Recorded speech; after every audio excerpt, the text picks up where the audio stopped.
Hello மக்களே, வணக்கம். இது என் பையனோட டெஸ்ட் நோட். ஸோ இந்த இயர் முடிய போகுது. இருந்தாலும் இந்த டெஸ்ட் நோட் சும்மா நான் பிரித்து பார்த்துட்டு இருந்தேன். மேபி இதில் பேஜஸ் இருக்குது, நம்ம அந்த பேஜஸ் எடுத்து ஏதாவது ரஃப் யூஸ்க்கு யூஸ் பண்ணிக்க குழந்தைங்களுக்கு கொடுக்கலாம் அப்படின்னு சொல்லிட்டு பார்த்துட்டு இருந்தேன். ஸோ அப்போ தான் நம்ம இதை பார்க்கும்போது தான் நமக்கு தெரியுது குழந்தைங்க கிராஜுவலாக அவங்க ஸ்டடீஸில் இம்ப்ரூவ் ஆகிட்ருக்காங்க அப்படின்னு சொல்லிட்டு.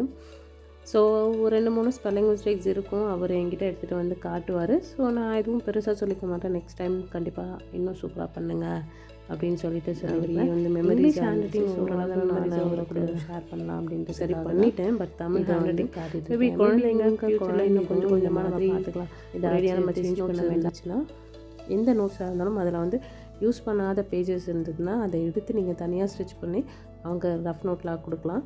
அடுத்த வீடியோவில் பார்க்கலாம். படித்தமைக்கு நன்றி. Please like, share and subscribe our channel.